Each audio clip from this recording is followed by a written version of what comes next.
Oke anak-anak semuanya, seperti yang tadi sudah dijelaskan bahwa hari ini kita akan mempelajari tentang capability and willingness.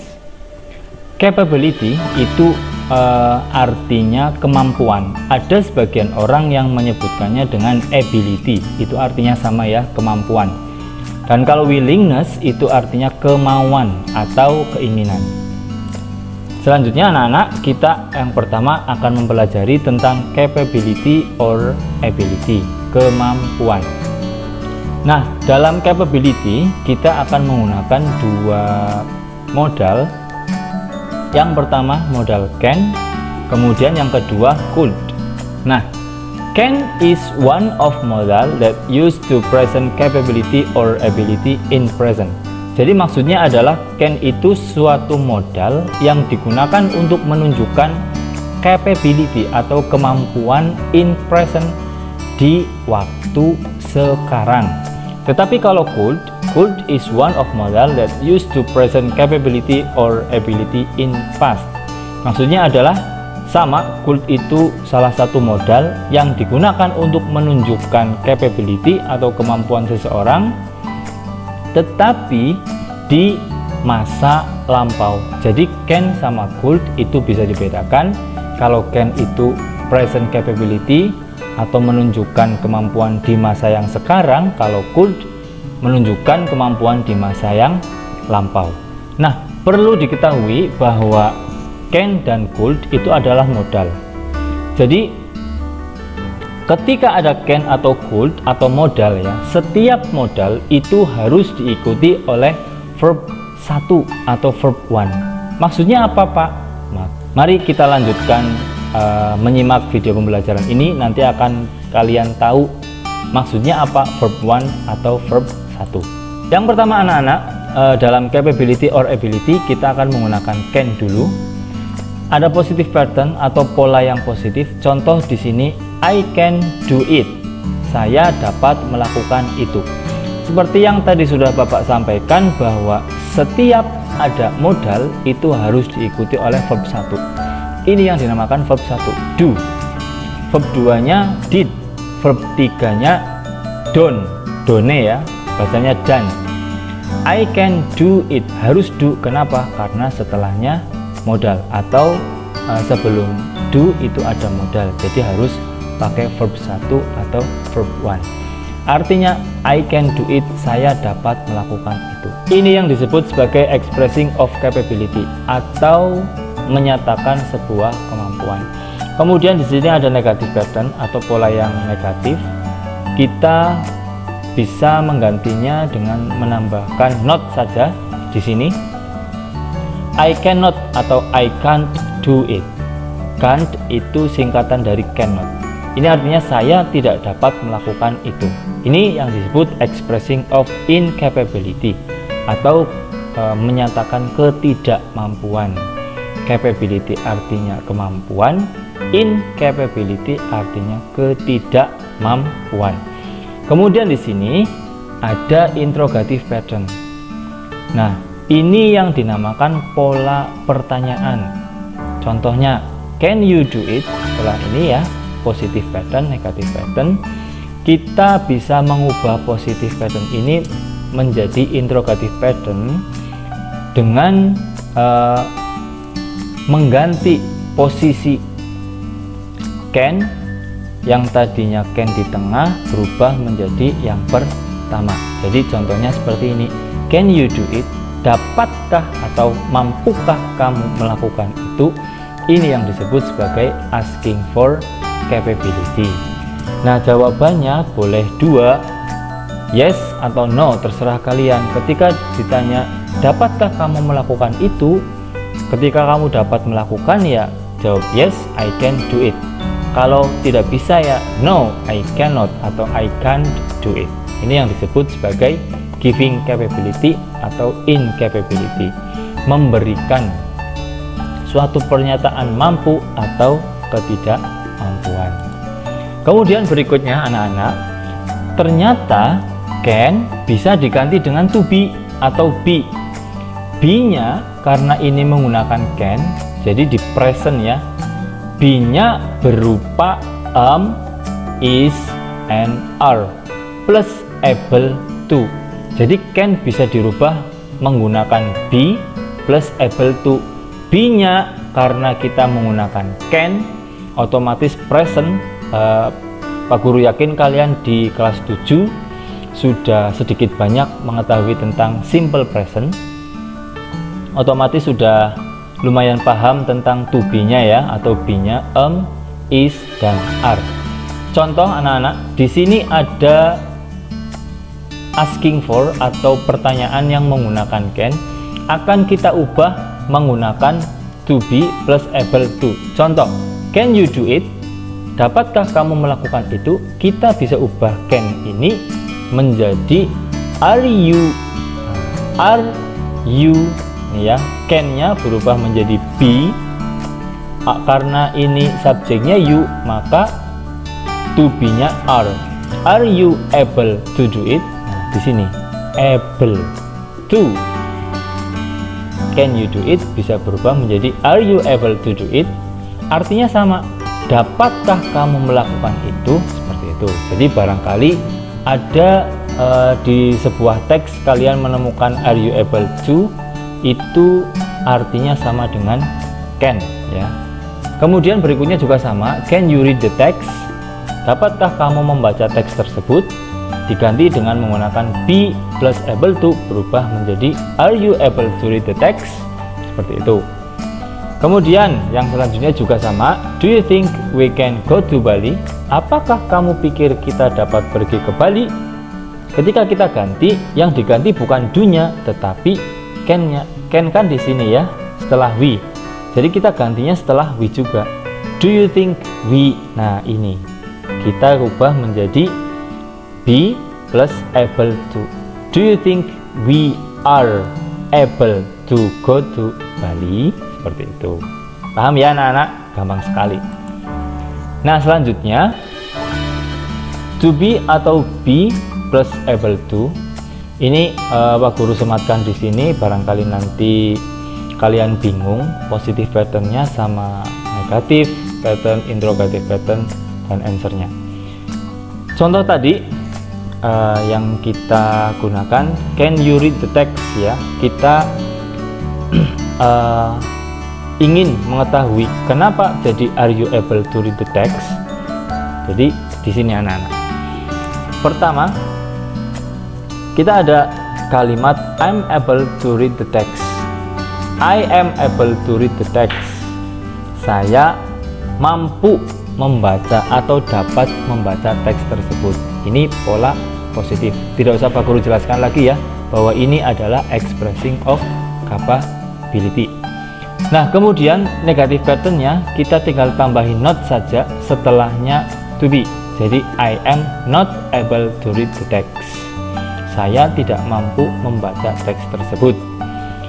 Nah, inilah anak-anak yang kita tadi cari.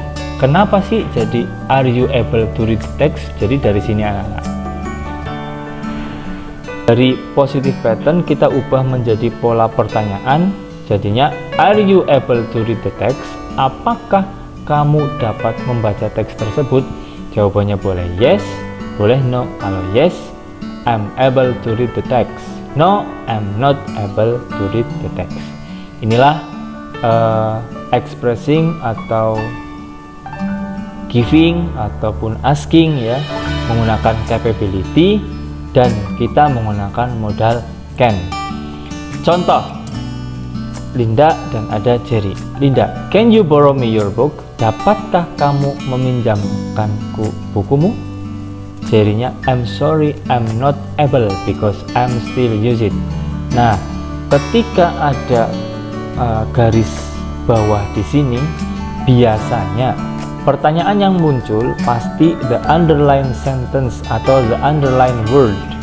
Ini artinya kata yang di garis bawah seperti itu. Shows, memperlihatkan atau menunjukkan apa kira-kira capability atau incapability. Kira-kira apa coba? Yuk, aku hitung. 1, 2, 3. Ya, betul sekali bahwa I'm sorry, I'm not able itu menunjukkan ekspresi ketidakmampuan atau inability, bisa juga disebut incapability. Kemudian anak-anak, yang kedua kita akan belajar tentang could. Pak Guru ulangi lagi, jadi could adalah salah satu modal yang digunakan untuk menunjukkan capability atau kemampuan di masa lalu atau di masa lampau. Nah, di sini juga sama, ada positive pattern, negative pattern, interrogative pattern, dan answer-nya. Contoh yang positive pattern, I could do my homework. Saya dapat mengerjakan tugas saya atau PR saya. Nah, otomatis kita pakainya could di sini. Jadi ini menunjukkan expressing of capability, tetapi di masa lampau karena kita pakainya could. Kemudian yang negative pattern, kita tinggal tambahin not saja setelahnya modal. Setelahnya could. Contoh, I could not atau couldn't, ya, kita bisa menggunakan couldn't, ini singkatan dari could not, do my homework. Saya tidak bisa mengerjakan tugas saya. Ini adalah expressing of incapability. Kemudian interrogative patternnya berubah menjadi could you do your homework? Dapatkah kamu mengerjakan tugasmu? Nah, jadi inilah yang dinamakan asking for capability. Could you do your homework? Seperti itu. Kemudian answer-nya juga sama, bisa dua, ada yes ataupun no. Kalau yes, lengkapnya yes, I could do my homework. Kalau no, I could not atau couldn't do my homework. Ini yang disebut giving capability or incapability. Could juga sama, bisa diganti dengan to be, tetapi karena could ini menunjukkan capability in past atau di masa lampau, otomatis to be-nya bukan is, are, tetapi was and were plus able to. Ini juga sama. Contoh misalkan di sini ya. Tadi contohnya I could do my homework. Nah, kita ubah I could do my homework dengan to be. Nah, could-nya diganti dengan to be plus able to. Jadi berubah seperti ini. I was able to do my homework. Tadi sebelum diubah kan I could do ya. Ketika sudah diubah, berubah menjadi I was able to. Kenapa was, Pak? Ya, karena subjeknya I. Subjeknya I, maka be-nya atau to be-nya was. I was able to do my homework. Kalau negative patternnya tinggal tambahin not saja. Jadi I was not atau wasn't, singkatan dari was not ya. I was not atau wasn't able to do my homework. Saya, kalau ini artinya saya bisa, sama ya. Saya bisa mengerjakan tugas saya. Saya tidak bisa mengerjakan tugas saya. Kemudian interrogative patternnya, di sini berubah. Bukan was lagi pakainya tapi were. Kenapa? Karena yang ditanyakan itu you. Jadi kalau subjeknya you ya otomatis berubah menjadi were. Were you able to do your homework? Apakah kamu bisa atau mampu mengerjakan tugasmu? Jawabannya yes, I was able to do my homework. Boleh. No, I was not atau wasn't able to do my homework juga boleh. Terserah kalian. Nah, itulah expressing ataupun giving ataupun asking ya tentang capability atau ability. Kemudian yang selanjutnya anak-anak, kita akan mempelajari tentang willingness. Tadi sudah disebutkan bahwa willingness itu artinya kemauan atau keinginan.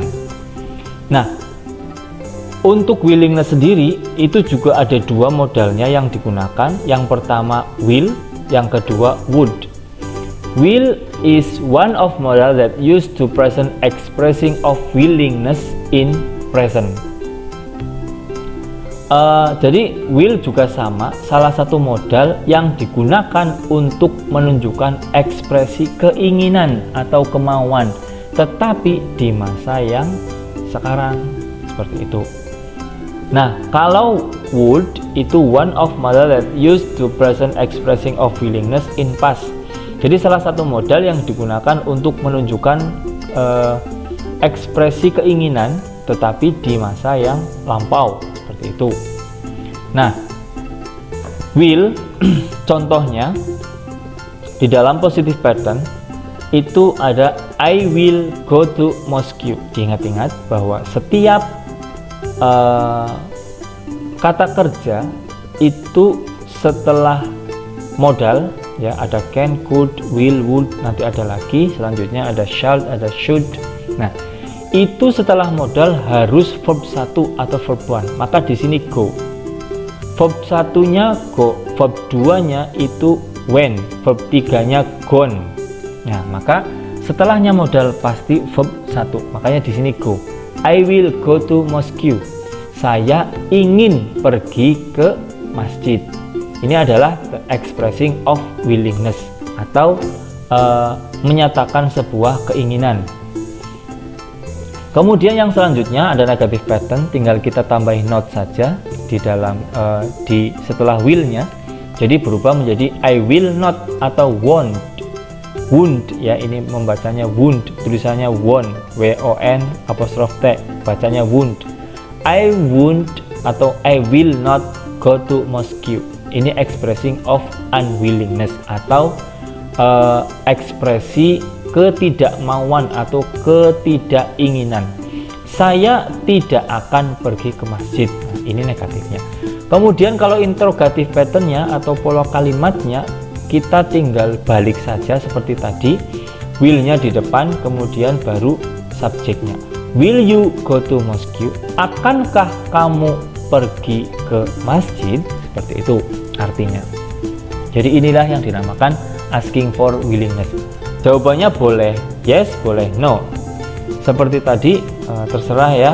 Ketika mau ya silahkan jawab yes, kalau tidak mau ya no.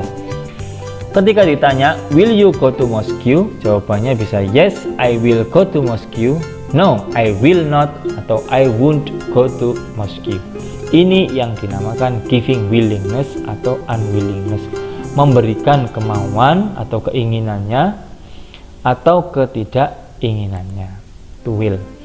Nah, sama seperti can dan could, will juga bisa diganti dengan to be, tetapi ini bukan able to lagi, tapi going to. Karena will ini dalam present, maka be-nya tetap is, dan are. Contoh, tadi I will go to Moscow, will-nya ya kita akan ganti dengan be going to. Contoh tadi I will go to Moscow, ini berubah menjadi I'm going to. Nah, ini will-nya hilang, berubah menjadi be going to. Be-nya karena ini subjeknya I, maka to be-nya otomatis am. Jadi I am going to go to Moscow. Saya ingin pergi ke masjid. Artinya sama, hanya beda penggunaan kata-katanya saja. Nah, kemudian dalam negative patternnya juga tinggal gampang sekali, tinggal tambahin not saja setelahnya be. Jadi I am not going to go to Moscow. Saya tidak ingin pergi ke masjid. Interrogative patternnya atau pola kalimatnya, pola kalimat pertanyaan berubah menjadi are you going to go to Moscow? Akankah kamu pergi ke masjid? Atau inginkah kamu pergi ke masjid? Seperti itu. Jawabannya juga sama, yes dan no. Kalau yes, I'm going to go to Moscow. Kalau no, I'm not going to go to Moscow. Gampang sekali. Kemudian yang terakhir ada would. Would tadi yang kita gunakan untuk menunjukkan keinginan tapi di masa yang lampau. Di sini ada contoh I would go to Moscow. Saya ingin pergi ke masjid. Jadi ini adalah expressing of willingness. Tinggal diganti will menjadi would. Negative patternnya juga sama, I would not. Nah, ini disingkat bisa menjadi wouldn't. Would not bisa berubah menjadi wouldn't. I wouldn't go to Moscow atau I would not go to Moscow. Kemudian yang selanjutnya ada interrogative pattern.